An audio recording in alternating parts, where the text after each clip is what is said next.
Zion classics TV news time. നമസ്കാരം, Zion classics TVയിലേക്ക് സ്വാഗതം. സുഡാനിൽ കത്തോലിക്ക വൈദികൻ കൊല്ലപ്പെട്ടു.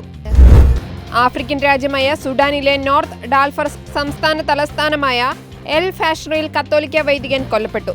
2023 ഏപ്രിൽ മുതൽ ഉപരോധത്തിലിരിക്കുന്ന നഗരത്തിൽ അർദ്ധ സൈനിക സേന നടത്തിയ ആക്രമണത്തിൽ ഇടവക വികാരിയായി സേവനം ചെയ്യുകയായിരുന്ന ഫാദർ ലൂക്ക ജോമോയാണ് കൊല്ലപ്പെട്ടത്. സംഘർഷത്തിനിടെ കൊല്ലപ്പെട്ട ആദ്യത്തെ കത്തോലിക്ക വൈദികനാണ് ഫാദർ ലൂക്ക. എൽ ഒബൈദ് രൂപത വൈദികന്റെ മരണവാർത്ത സ്ഥിരീകരിച്ചു.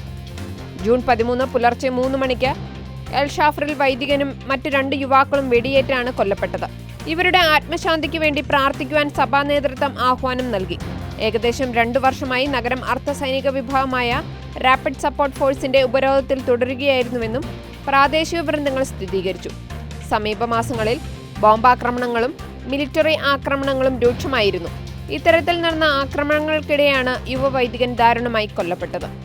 കഴിഞ്ഞ ജനുവരി മുതൽ ഫാദർ ജോമോയെ നഗരം വിട്ടുപോകാൻ കൂട്ടത്തിലുള്ള ആളുകൾ സഹായിക്കാൻ ശ്രമിച്ചിരുന്നുവെന്നും എന്നാൽ സായുധ പോരാളികൾ പ്രദേശം പൂർണ്ണമായി വളഞ്ഞതിനാൽ രക്ഷപ്പെടാൻ കഴിയാതെ പോവുകയായിരുന്നുവെന്നും പ്രദേശവാസികൾ വെളിപ്പെടുത്തി. 2 വർഷമായി സുഡാനിൽ തുടരുന്ന ആക്രമണങ്ങളിലും വൈദിക നരഹത്യയിലും കടുത്ത ദുഃഖം പ്രകടിപ്പിച്ച് ലയോ പാപ്പ രംഗത്തു വന്നിരുന്നു. അക്രമം അവസാനിപ്പിക്കുവാനും സാധാരണക്കാരെ സംരക്ഷിക്കാനും പോരാടുന്നവരോടുള്ള അടുപ്പവും പ്രാർത്ഥനയും പാപ്പ അറിയിച്ചു. കൂടുതൽ ക്രിസ്തീയ വാർത്തകൾക്കായി ഈ ചാനൽ മറക്കാതെ സബ്സ്ക്രൈബ് ചെയ്യുക.